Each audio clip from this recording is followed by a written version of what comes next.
பேரன்பு கொண்ட சொந்தங்கள் யாவருக்கும் வணக்கம். வணக்கம்.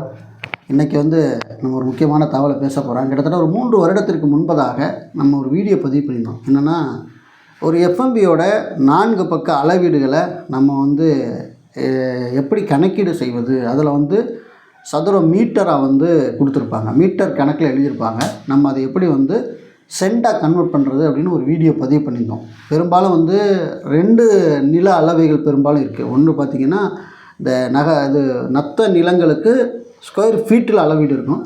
அதே மாதிரி பார்த்திங்கன்னா, விவசாய நிலங்களுக்கு ஸ்கொயர் மீட்டரில் அளவீடுகள் இருக்கும். நம்ம ஸ்கொயர் மீட்டர் பற்றி தான் நம்ம போட்டிருந்தோம். ஆனால் அதில் அவ்வளோ கிளாரிட்டி இல்லை, வீடியோ கிளாரிட்டி இல்லை. நம்ம போர்டில் எழுதுனாலாம் நிறைய பேருக்கு தெரியலன்ட்டாங்க. அதே சமயத்தில் ஸ்கொயர் ஃபீட்டை நம்ம ஃபீட்டு அப்படின்னு சொல்லியிருப்போம். சில புரிதல் இல்லாத சில வார்த்தைகள் உள்ளே வந்ததுனால இன்றைக்கி அந்த வீடியோ பார்க்குற நிறைய உறவுகள், கிட்டத்தட்ட 5 லட்சத்துக்கு மேற்பட்ட உறவுகள் பார்த்துருக்காங்க. அதில் நிறைய பேருக்கு ஓகே, நாங்கள் ஓரளவு புரிஞ்சுக்கிட்டோம் அப்படின்னு சொன்னாங்க. ஆனால் இன்றைக்கி நம்ம மறுபடியும் அதை கொஞ்சம் கிளாரிட்டியாக கிளியராக நம்ம வெளியிடணும் அப்படின்னு நினச்சோம்.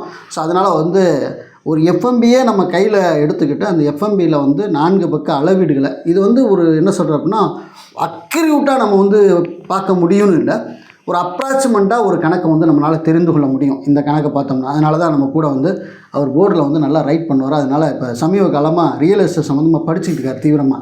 அதனால் ரெவன்யூ டிபார்ட்மெண்ட் ஃபுல்லாகவே நானும் தெரிஞ்சுக்கணும் அப்படின்னு இப்போ அது சம்மந்தமாக நிறைய பார்த்துக்கிட்டு இருக்காரு. அதனால் சரி வாங்க, நீங்களே இந்த கணக்கை சொல்லிக் கொடுங்க அப்படின்னு சொல்லி நம்ம வர வச்சுருக்கோம். அதனால தான் இன்றைக்கி இந்த வீடியோவை நம்ம பதிகிறோம். வாங்க வீடியோக்குள்ளே போகலாம்.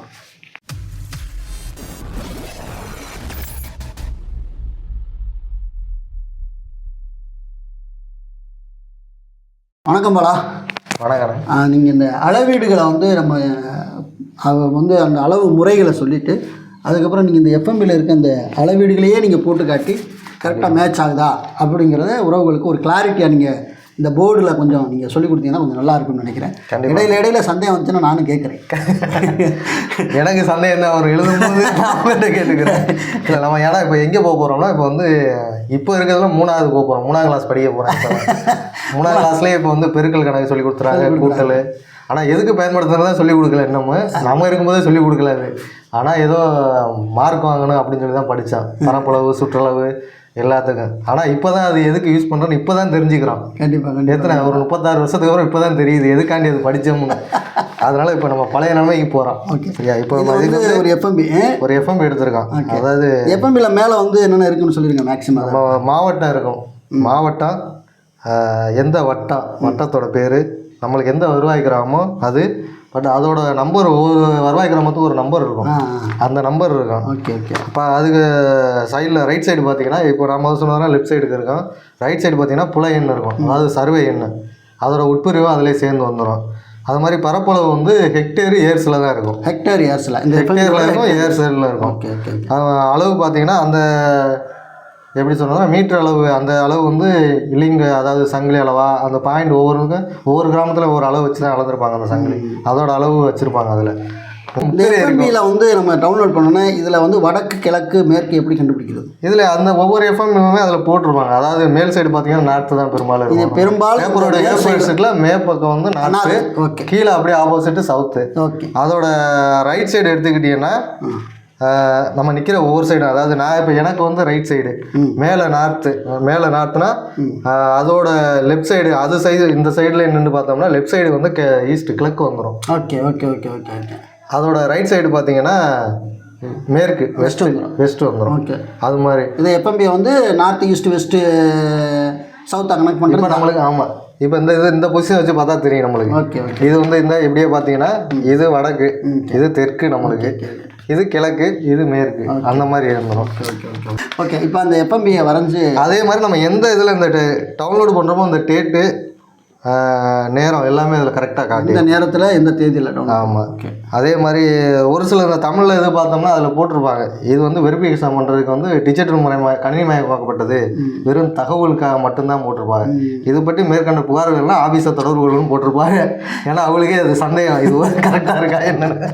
அதனால் அந்த ஒரு இது இருக்கு. இப்போ சரி நேரம் நம்ம இப்போ அளந்து பார்த்துருவோம். இப்போ பரப்பளவு தான் பார்க்க போகிறோம். ஓகே. நார்மலாக இப்போ ஹெக்டேர்ஸ்னு சொன்னால் முதல்ல நம்மளுக்கு அளவு தெரிஞ்சிருக்கணும். நான் இப்போ இது இப்போ 4 பக்கம் தான், ஒன்றும் இல்லை, 4 பக்கம் தான் இப்போ பெருசாக போட போகிறோம். எப்படி வேணாலும் போட்டுக்கலாம் 4 பக்கத்தை. ஏன்னா ஆனா என்ன செவ்வகமா இருக்கு அப்படின்னு. சரியாவே இல்லை அப்படின்னு சொன்னீங்க. அதனால இது வந்து மேல் வந்து ஒரு பக்கம் வந்து 16.0 அளவு, ஓகே, இன்னொரு பக்கம் வந்து 16.2, ஓகே. ஒரு சைடு 16 என்ன இது 16.0 எவ்வளோ லீனாக இருக்குங்கிற சின்னமாக இருக்கா ஒரு அளவுக்கு தான் போட்டுக்கிறோம், அக்யூரேட்டாக போடலை, அளவு மட்டும் மென்ஷன் பண்ணிக்கிறேங்க 16.0. ஓகே, இதான் அளவு. இப்போ நம்ம இதுக்கு தான் நம்ம அளவு இதுதான். இந்த எஃப்எம்பியை பார்த்து தான் நம்ம வந்து அளவை நம்ம கணக்கீடு பண்ணுறோம். இதில் வந்து இப்போ இதோட ஃபார்முலா ஃபஸ்ட்டு தெரியணும். முதல்ல நம்ம ஸ்கூல் படிக்கும்போது சொல்லிடுவா எதுக்காண்டி அந்த ஃபார்முலா படிக்கிறோம் எல்லாத்தையும் சொல்லி கொடுத்துருவா. மீட்டர்னா என்ன, சென்டிமீட்டர்னா என்ன, அந்த கணக்கு மாதிரி தான். இப்போ நம்ம இது வந்து ஹெக்டேர் தான் இருக்கும். ஹெக்டேர்னா என்ன அப்படின்னா, ஒரு ஹெக்டேர் அப்படின்னு பார்த்தோம்னா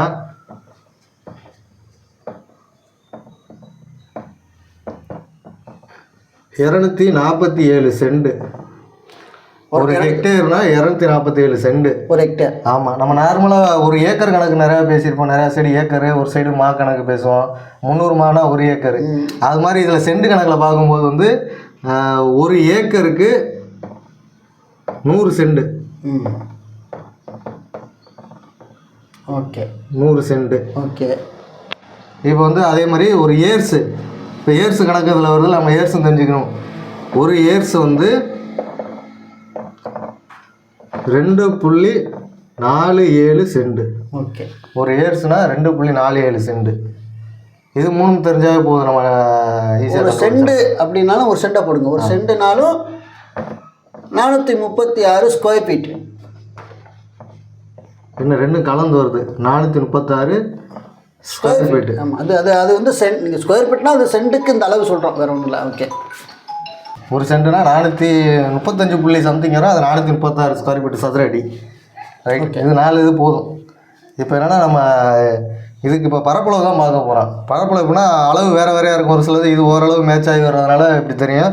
ஃபஸ்ட்டு அகலம் 2ஐயும் நம்ம கூட்டிக்கலாம், இல்லை நீளம் 2. ஏதாவது 2 அளவு இப்போ கூட்ட போகிறோம். இப்போ நீளம்னே வச்சுக்கிறோம். நீளம் இப்போ கூட்டுறது எப்படின்னா 16.0 16.2ஐயும் கூட்டணும். கூட்டினோம்னா 32.2. ஓகே. அடுத்து அகலத்துக்கு வருவோம். 16.0 இதுவும் 16.0 ரெண்டையும் பெருக்கணும்னா 32ன்னு வரும். 32.0 தான் வரும். ஓகே. இப்போ என்ன பண்ணால், இப்போ இந்த ஆன்சருக்குள்ள நீளம் அகலம். ஓகே. இந்த நீளத்தை வந்து இப்போ ரெண்டை கூட்டி 2ஆல் வகுத்தா தான் நம்மளுக்கு ஒரு சைடு உள்ளது கிடைக்கும். ஓகே. அப்படிங்கும்போது 32.2 2ஆல் வகுக்கிறோம். அடுத்த ஸ்டெப்பு 2ஆல் வகுக்கும்போது ஆன்சர் கிடைக்கிறது வந்து 16.1 கிடைக்கும். ஓகே. அதே மாதிரி இதையும் 2ஆல் வகுக்கிறோம். வகுத்தோம்னா கரெக்டாக 16.0 தான் வரும். ஓகே. அது 16 போடல, இல்லை 16.0னே போடுங்க, எல்லாம் ஒரே தான் வரும், 0 தானே. ஓகே. இப்போ நீளமும் கிடச்சிருச்சு, அகலமும் கிடச்சிருச்சு, ஒரு சைடு உள்ளது. இதை ரெண்டையும் தான் இப்போ பெருக்க போகிறோம். ரெண்டையும் எப்படி பெருக்குன்னா, இப்போ ஃபார்முலா நீளம் அகலம், அதுக்கூட ஃபார்முலா வந்து நீளம் இன்ட்டு அகலம் தான் அதோட பரப்பளவு ஃபார்முலா. இப்போ வந்து நீளத்தையும் நீளம் வந்து 16.1, அகலம் நீளத்தையும் அகலத்தையும் பெருக்கிறோம், அதான் பரப்பளவு. அதாவது 16.1 16.0 ரெண்டையும் பெருக்கணும்னா 257.6 ஆன்சர் வரும். ஓகே. இது வந்து சதுர மீட்டரில் இருக்கும், ஏன்னா பரப்பளவுனால அதில் இருக்கும். இப்போ நம்ம வந்து சென்ட்டுக்கு கன்வெர்ட் பண்ணுறதா சதுர மீட்டரில் இருக்கும் அது. Okay, okay, okay. இதை வந்து நம்ம சென்ட்டுக்கு கன்வெர்ட் பண்ணுறதா முதல்ல இது வந்து இந்த சதுர மீட்டரை ஏர்ஸாக மாற்றணும். ஏர்ஸை கொண்டு வரக்கு என்ன பண்ணால் 100ஆல் வகுக்கணும். 100ஆல் வகுத்துட்டிங்கன்னா 2.576 ஏர்ஸுக்கு வந்துடும் வகுத்தீங்கன்னா. ஓகே. வகுத்தா ஆமாம். இப்போ 2.576 வந்து 2.5னே வச்சுக்கலாம் நம்ம. 2. அதுக்கப்புறம் போகிற 2 டிஜிட் மேலே அது தேவையில்லை. 2.5 இன்ட்டு ஒரு ஏர்ஸுனா 2.47 சென்ட் தான் ஒரு ஏர்ஸு. இப்போ 2.5 ஏர்ஸை 2.47 சென்டால் பெருக்கிறோம். ஒரு ஏர்ஸுக்கு 2.47 சென்ட். அப்போனா 2.5 ஏர்ஸ் இது 2.50 வரும், இல்லை 2.5. ஓகே. இப்போ இது ரெண்டையும் பெருக்கும்போது 2.5ஐயும் 2.47ஐயும் பெருக்கிறோம். கால்குலேட்டரில் தான் பெருக்கிறோம். இப்போ ஃபோனில் அது இருக்கிறதுனால 2.5 இன்ட்டு 2.47 6.175 வருது. அதாவது 6.1 சென்ட். 6 சென்ட் தான் இந்த இடத்தோட பரப்பளவா அப்படின்னு எப்படி கன்ஃபார்ம் பண்ணலாம்னா, நம்ம அந்த எஃப்எம் எடுக்கும்போது அதில் போட்டிருப்பாங்க ஏர்ஸுன்னு போட்டு வச்சுருப்பாங்க. அந்த மேலே இருக்கும் ரைட் சைடு. அது எத்தனை ஏர்ஸ்னால் அந்த எஃப்எம்பியில் பாருங்கண்ணே, இந்த இருக்குது 2.50. ஓகே 2.50 ஏர்ஸு. இது 2. எஃப்எம்மில் உள்ள வந்து 2. கன்ஃபார்ம் பண்ணுறதுனா இது கரெக்டாக தான் வருதா? 2.50 ஏர்ஸு. இங்கே வந்து நம்மளுக்கு 2.5ன்னு போட்டிருக்கோம். இங்கே 2.50 ஏர்ஸு என்ட்டு அதே தான். ஒரு சென்ட்டுக்கு வந்து ஒரு ஏர்ஸுக்கு 2.47 சென்ட்டுங்கிறதுனால 2.47ஆல் பெருக்கிறோம். 2.50 இன்ட்டு 2.47. 50ன்னு சொல்லக்கூடாது, 5 0 தான் சொல்லணும். இந்த 6.175 175 இந்த அளவு கரெக்டாக வந்துருச்சு. இந்த எஃப்எம்பியில் இருந்த அந்த அளவீடு நம்ம அளந்து பார்த்த அளவீடும் சரியாக பொருந்திருக்கு. எதுக்குன்னா இது வந்து இந்த இடத்துல எப்படி அது மிஸ்ஸிங் ஆகும் அப்படின்னா, நம்ம 2.5 ஒரு சிலர் வந்து நிறைய பேருக்கு தெரியும், நம்ம அடுத்த புள்ளிக்கு அப்புறம் வந்து ஒரு டிஜிட் தான் எடுத்துக்கிடுவாங்க. அப்படி எடுக்கும்போது நம்ம கரெக்டாக வந்துடும். இல்லை நான் 3 டிஜிட்டும் போடுவோன்னா அதில் கொஞ்சம் வித்தியாசம் வரும். அதில் கொஞ்சம் வித்தியாசம் வரும். நம்ம வந்து 2.5 76 சேர்த்துட்டோம்னா கொஞ்சம் ஒரு டிஃப்ரெண்ட் வரும். ஓகே, அது மட்டும் தான். மற்றபடி ஓரளவு வந்து 6 சென்ட் 6 சென்ட்டுக்கிட்ட வந்துடும். ஓகே, இப்போ வந்து இந்த எஃப்எம்பியை தான் நம்ம வந்து அளந்து காட்டி உங்களுக்கு வந்து நாங்கள் சொல்லியிருக்கோம். இந்த அளவீடுகள் பர்ஃபெக்டாக பொருந்துமான்னு கேட்டிங்கன்னா நிச்சயம் பர்ஃபெக்டாக பொருந்தாது. அதே நான் வந்து உங்களுக்கு சொல்லிக்க விரும்புகிறோம். அதுக்கு நீங்கள் சண்டாக கன்வெர்ட் பண்ணோம் அப்படின்னு பார்த்தீங்கன்னா, இங்கே மேலே இருக்க அளவீடுகளை எடுத்து இந்த மாதிரி 2.47 பெருக்கி பார்த்தீங்கன்னாவே உங்களுக்கு அதில் எவ்வளோ இத்தனை சென்ட் இருக்குங்கிறது உங்களுக்கு ஈஸியாக கண்டுபிடிக்க முடிஞ்சிடும்.